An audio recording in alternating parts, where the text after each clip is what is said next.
तो स्टार्ट करते हैं आज का टॉपिक डिफेक्ट्स ऑफ आई। सबसे पहली चीज जो हम पढ़ेंगे डिफेक्ट्स ऑफ आई में, जो पहला डिफेक्ट है वो है हमारा मायोपिया। मायोपिया या फिर आप इसको बोल सकते हो नियर साइटेडनेस।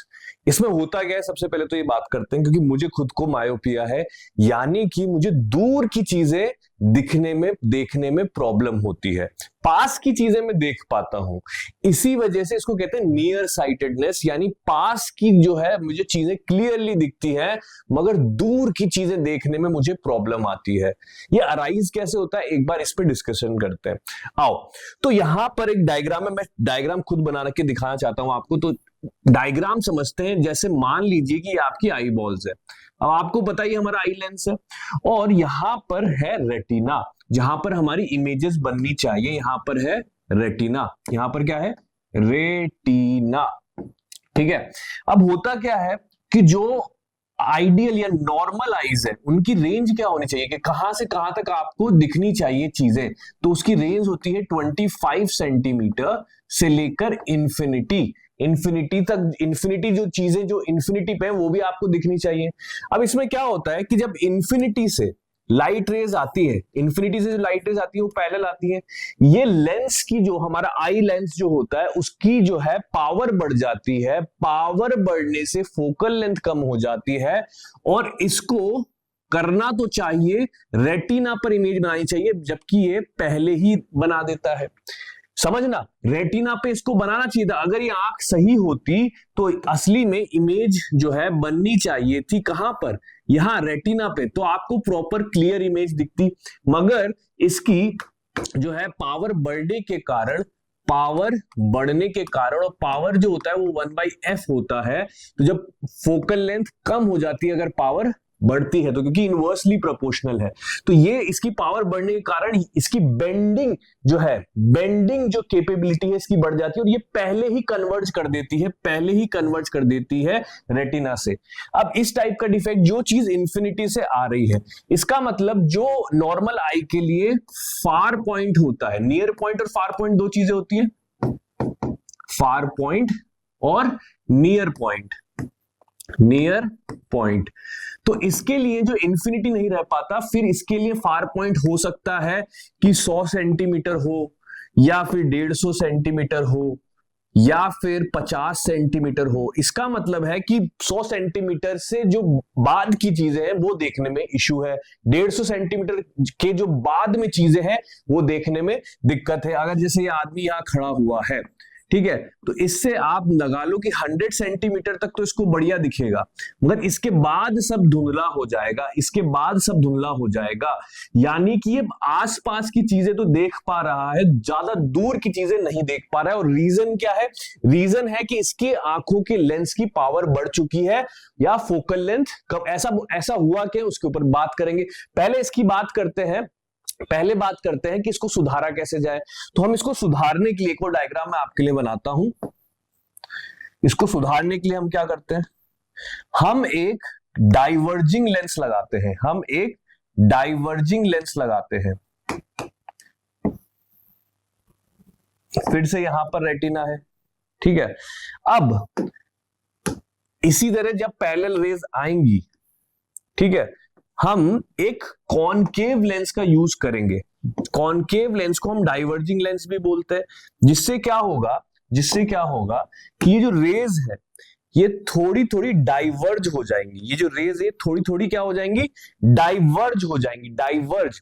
और बिकॉज ये डाइवर्ज हो जाएंगी, अब ये प्रॉपरली आपकी रेटिना पे पड़ेंगी, क्योंकि इसकी बेंडिंग की पावर बढ़ चुकी है। सीधी राई की तो ये पहले ही बेंड करके पहले ही कन्वर्ज कर दे रही है, तो हमें यहां से क्या करना पड़ेगा, खोलना पड़ेगा, डाइवर्ज करना पड़ेगा थोड़ा, फिर जाकर ये कन्वर्ज होगी रेटिना पे, और ये होगा इसका करेक्शन। कि भाई करेक्शन के लिए हम क्या करेंगे, ऐसी आंखों के लिए कि भाई करेक्शन के लिए हमें लगाना होगा कॉनकेव लेंस, या फिर आप बोल सकते हो डाइवर्जिंग सिस्टम लगाना पड़ेगा, डाइवर्जिंग लेंस लगाना पड़ेगा करेक्शन के लिए, मायोपिक आई के लिए डाइवर्जिंग लेंस, राइट। ये डायग्राम्स आई होप आपको चीजें समझ में आई हो। एक बार डेफिनेशंस की बात कर लेते हैं। This defect arises because the focal length of the lens system decreases. जब पावर बढ़ती है, पावर का फॉर्मूला होता है P इक्वल टू 1/f। अगर ये मीटर में है तो, अगर ये सेंटीमीटर में है, अगर ये सेंटीमीटर में तो 100 आप ऐसे देख सकते हैं, ठीक है। The defect arises because the focal length of the lens system decreases, that is the bending power of the eye lens becomes too great. ज्यादा हो जाती तो जल्दी कन्वर्ट, जल्दी बेंड कर देती है। दिस में arise due to either of the following, कि होता क्यों है, ऐसा क्यों हो रहा है कि उसकी जो है पावर, बेंडिंग पावर बढ़ गई है। Excessive curvature of the cornea, या तो जो कॉर्निया जो स्ट्रक्चर होता है उसका कर्वेचर जो होता है वो एक्सेसिव हो जाता है, या फिर the eyeball begins to, eyeballs being too long. ये भी एक जो है बायोलॉजिकल खराबी होती है हमारी आंख में, कि कभी कभी ऐसा होता है कि कुछ बच्चों को बाद में जाकर नहीं होता, उनको बचपन से ही चश्मा लगा होता है, क्योंकि उनके बर्थ के टाइम पे जो डिफेक्ट्स होते हैं उनमें एक डिफेक्ट ये आ जाता है कि the eyeballs being too long, ठीक है। This defect can be corrected using a diverging यानी concave lens of suitable focal length. Focal length का फॉर्मूला मैंने लिखा हुआ है, ये आपने रिफ्लेक्शन रिफ्रैक्शन वाले चैप्टर में देखा था। Which slows down the sharp bending and focuses the light ray at the retina. तो वो डाइवर्ज कर देता है, उसकी बेंडिंग पावर तो ज्यादा हो चुकी है, तो डाइवर्जिंग रेस को फिर वो सही जगह पर जो है बेंड करवाते हैं हम, और इससे हमारा डिफेक्ट सही हो जाता है। भाई सर इसका उल्टा क्या है, हम भाई ऐसे ही बात करते हैं ना नॉर्मल भाषा में कि दूर का चश्मा और पास का चश्मा, ऐसा। तो जैसे मेरे को दूर की चीजें दिखने में प्रॉब्लम आती है तो मैं चश्मा लगाता हूं, तो मेरा ये लेंस कैसा होगा, कॉनकेव लेंस होगा। मुझे पास की चीजें देखने में कोई प्रॉब्लम नहीं है, दूर की चीजें देखने में प्रॉब्लम है। तो दूर मतलब मेरा जो फार पॉइंट है वो शिफ्ट हो चुका है। नॉर्मल आइज का इंफिनिटी होता है, पर मुझे एक सर्टेन डिस्टेंस के बाद चीजें दिखना क्लियरली बंद हो जाता है, अगर मैं सिर्फ ऐसे अनएडेड आईज यानी मैं किसी और चीज की हेल्प ना लूं तो फिर मैंने लगाया चश्मा, अब मुझे प्रॉपरली पूरा इंफिनिटी से यहां बीच में 25 सेंटीमीटर तक का सब दिखेगा, राइट। इसी का उल्टा कि भाई हाइपरमेट्रोपिया और फार साइटेडनेस क्या है, कि भाई पास के में दिक्कत है, दूर का अपन को ओके है। तो हमेशा कंफ्यूज मत होना, फार साइटेडनेस का मतलब है फार वाली चीजें साइट में है, दिख रही है।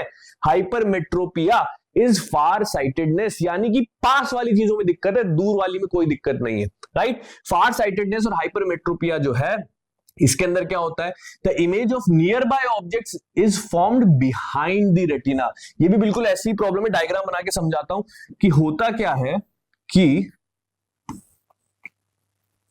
इसके अंदर जो पास वाली इमेजेस होती है, मान लो 25 सेंटीमीटर से आनी चाहिए थी, ऐसे नॉर्मल आई होती तो ये यहां बनाता, तो यहां रेटिना पर पड़ती इसकी और आपको प्रॉपरली इमेज दिख जाती, राइट। मगर इसके अंदर हुआ क्या, इसके अंदर हुआ क्या कि 25 सेंटीमीटर से जो रेज आएंगी वो पीछे जाकर मिल रही है। जब तक रेटिना पर नहीं कन्वर्ज होगा इमेज क्लियर नहीं बनेगी। तो इमेज कहां बनती है, behind the retina. The image of nearby objects is formed behind the retina, retina के पीछे बनने लगती है। Rays from nearby objects reach the eye at slant यानी oblique, requiring more bending to focus on retina, यानी इनको थोड़ा और अच्छी तरह बेंड होना चाहिए था और रेटिना पे आने के लिए थोड़ा और बेंड होना चाहिए था। तो हम इसको सही करने के लिए क्या करेंगे, हम बोलते हैं ऐसा करो कि यहां पर एक और कॉन्वेक्स लेंस बनाओ। कॉन्वेक्स लेंस का नेचर कैसा होता है, कन्वर्जिंग, कन्वर्जिंग। तो ये अपने से ही थोड़ी बेंड तो यही कर देगा और फिर इसके बाद बेंडिंग और होके लेंस से यहां पर पहुंच जाएगी। क्या ये बात आपको समझ में आ रही है? अगर आप चाहते हैं तो एक बार और डायग्राम बनाता हूं कि नॉर्मल, पहले तो दिक्कत क्या है, दिक्कत ये है, दिक्कत ये है, पहले दोनों आंखें बना लेता हूं, करेक्शन के बाद भी बना लूंगा, कि भाई साहब जो रेज नियर बाय ऑब्जेक्ट से आनी चाहिए थी वो पीछे जाकर मिल रही है, पीछे जाकर मिल रही है। नियर बाय ऑब्जेक्ट जो 25 सेंटीमीटर तक दिखना चाहिए हमें, प्रॉपरली यह इमेज बननी चाहिए, तो 25 पे कुछ चीज रखोगे इसके तो पीछे, तो इसको धुंधली दिखेगी।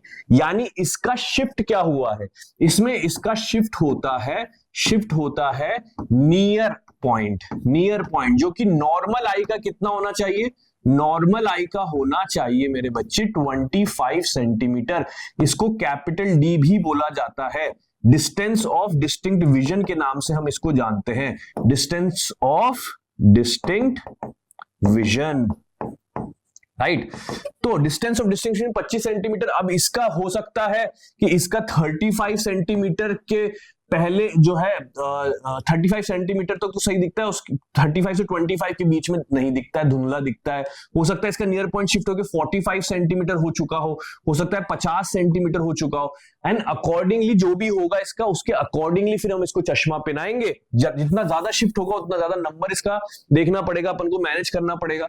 तो अच्छा कैसे करें सर, कि जब यहां पर एक और करेक्शन के लिए आपको यहां पर रखना पड़ेगा, हाइपरमेट्रोपिया को दूर करने के लिए एक कॉन्वेक्स लेंस की जरूरत पड़ेगी, क्योंकि यहां पर हमें क्या चाहिए, कन्वर्जिंग सिस्टम, कॉन्वेक्स लेंस, जो कि कैसा होता है, कन्वर्जिंग डाइवर्जिंग समझते हो ना, कि भाई ऐसे रेज आई, लेंस ऐसा है तो कन्वर्ज करेगा, डाइवर्जिंग लेंस है, ऐसा लेंस है तो पैरेलल रेज आई तो डाइवर्ज करेगा।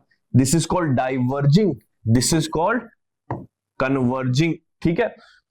तो यहां पर जब रेज आती है, अलग कलर से बनाते हैं, यहां पर जब रेज आती है तो कुछ तो यही कर देता है कन्वर्ज, और बाकी बची हुई ये जो है कमी पूरी कर देता है, और फिर रेटिना पे बन जाती है, और फिर आपको प्रॉपर इमेज बनती है, क्लियरली चीजें दिखने लगती हैं।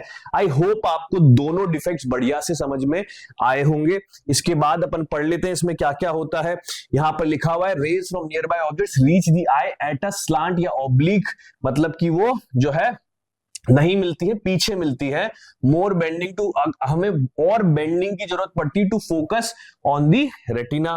कॉज ऑफ द डिफेक्ट क्या है यहाँ पे, the eye lens systems focal length is too long, focal length जो है उसकी बहुत ज्यादा है, तो वो आगे जाकर जो है जोड़ रही है। Alternatively the eye ball may be too short, यहां पर आई बॉल कैसी हो जाती है, शॉर्ट हो जाती है। मायोपिया में आपने देखा होगा कि लॉन्ग हो गई थी, मायोपिया में आपने देखा होगा कि लॉन्ग हो गई थी, the eye ball being too long, और इसके अंदर क्या हो गई है, eye ball being too short. यहां पर कहां लिखा हुआ है, eye ball being too short, इस वजह से हाइपरमेट्रोपिया आपको हो सकता है। इफेक्ट क्या है, near by objects can not be seen clearly but the distant object can still be seen clearly, जो दूर की चीजें हैं वो साफ दिखाई देंगी, पास वाली चीजें नहीं दिखाई देंगी। जनरली ये बुढ़ापे में होता है, इसी वजह से जो लोग एजेड होते हैं उनकी सिलेरी मसल्स लूज हो जाती हैं। आपको पता है पावर ऑफ अकोमोडेशन थी कि पास की चीज पे भी फोकस कर सकता हूं, दूर की चीज पे भी फोकस कर सकता हूं। उनको कंट्रोल कौन करता था, फोकल लेंथ ऑफ लेंस को कंट्रोल कौन करता था, सिलेरी मसल्स। तो जब लोग बूढ़े हो जाते हैं, 40 50 60 70 साल तक पहुंच जाते हैं, तो ये जो सिलेरी मसल्स है पूरी जिंदगी भर आपकी काम करती रहती है, कभी टाइट होती है और कभी पतला कर देती है लेंस को, कभी ये जो है प्रेशर डाल के मोटा कर देती है ताकि आप फोकस कर सको आई लेंस को। तो ये रबर बैंड्स की तरह अगर आप समझो तो ये लूज हो जाते हैं। उससे क्या होता है, फिर जो चीजें पास में उस पर फोकस करने में दिक्कत आ रही होती है और आप हाइपरमेट्रोपिया के शिकार हो जाते हो, फार साइटेडनेस के। अब इनको करेक्ट कैसे करते हैं, the defect can be corrected using a converging या convex lens with an appropriate focal length. जितना भी आपको शिफ्ट हुआ है उसके हिसाब से एक फॉर्मूला होता है, उससे आप जो है करेक्ट कर लेते हो। मेन बात जो याद रखने वाली है, मायोपिया का क्या मतलब है कि पास की चीजें क्लियर है, दूर की चीजें क्लियर नहीं है। इसको करेक्ट करने के लिए क्या करना पड़ेगा भाई, इसको करेक्ट करने के लिए हमें लगाना पड़ेगा कॉन्केव लेंस यानी डाइवर्जिंग लेंस। मायोपिया के केस में रेटिना से पहले ही कन्वर्ज हो जा रही है, इमेज बन जा रही है।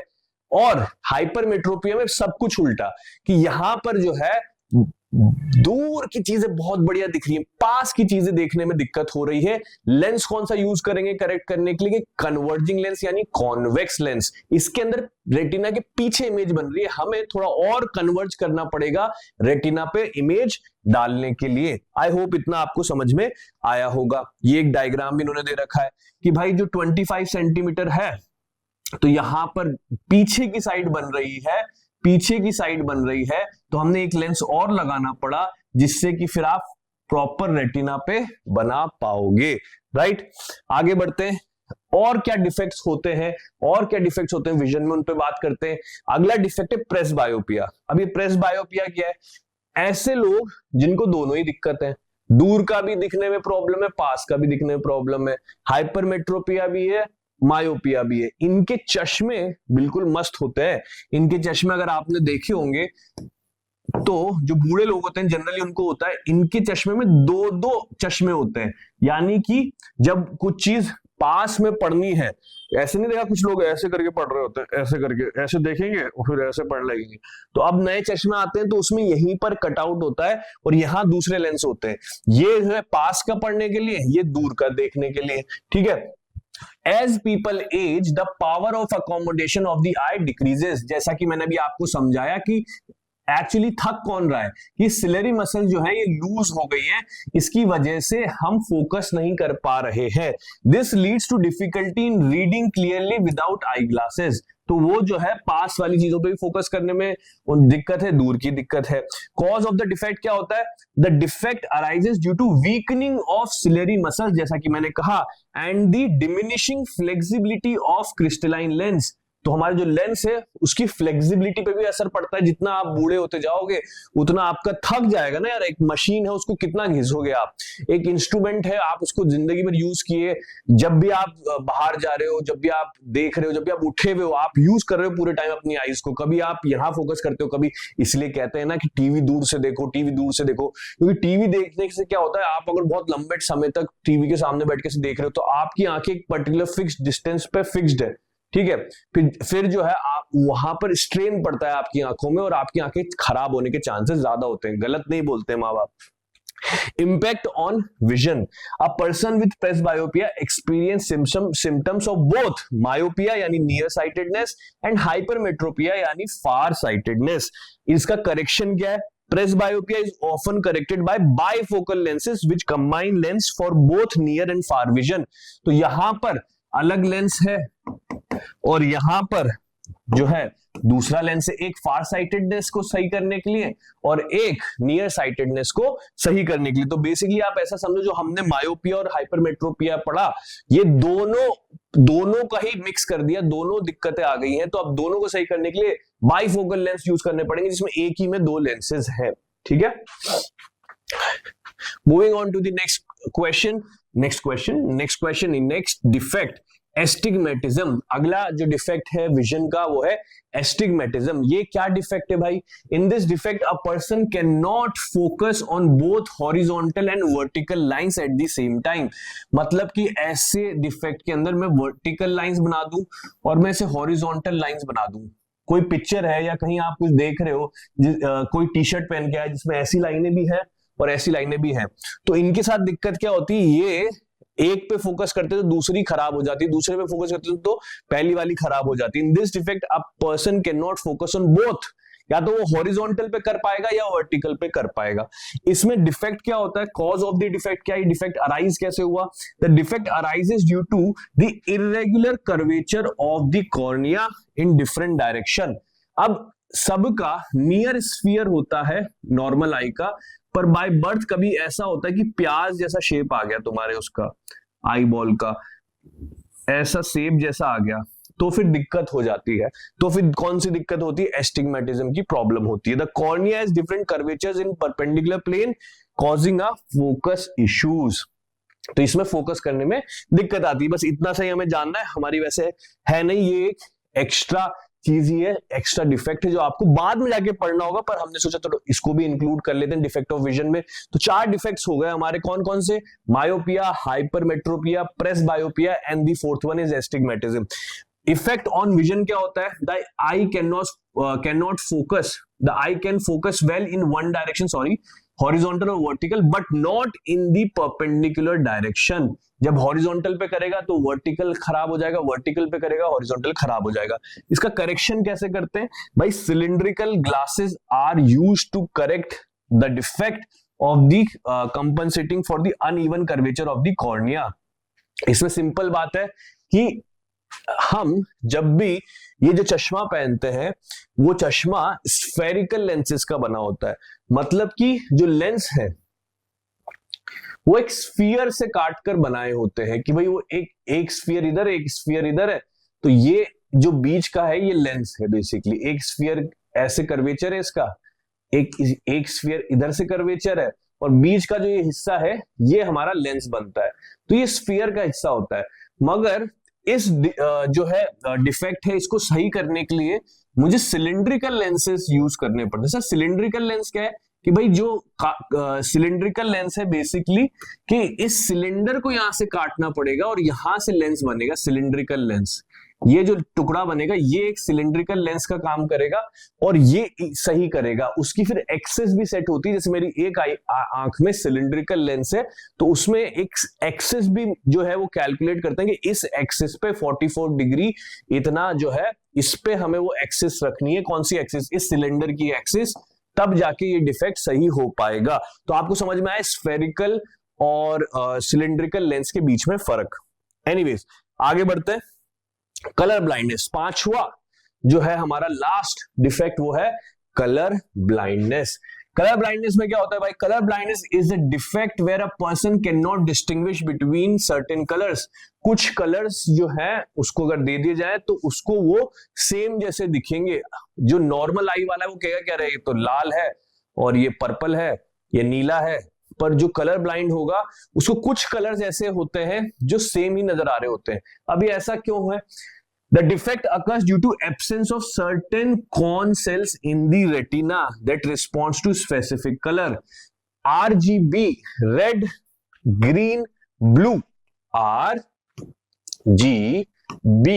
आपको पता है कौन सेल्स होते थे जो एक तो होते थे रॉड सेल्स जो कि लाइट सेंसिटिविटी देखते थे, इंटेंसिटी देखते थे कि कौन कितना ब्राइट है कौन कितना डिम है, और दूसरे कौन सेल्स कलर परसेप्शन के लिए जो है रिस्पॉन्सिबल थे। तो यहां पर कलर परसेप्शन वाले जो है उनमें से अगर जैसे मैं एक गायब कर दूं तो रेड और ग्रीन वाले तो है, ब्लू वाला नहीं। अब जो ब्लू जिसमें भी शेड में आता है उसमें दिक्कत आएगी उसे देखने में, राइट। जैसे मेरी कलर कैसी है, ब्लू कलर की, हो सकता है कोई कलर ब्लाइंड देख रहा हो उसको ये ग्रे दिख रही हो सकता है।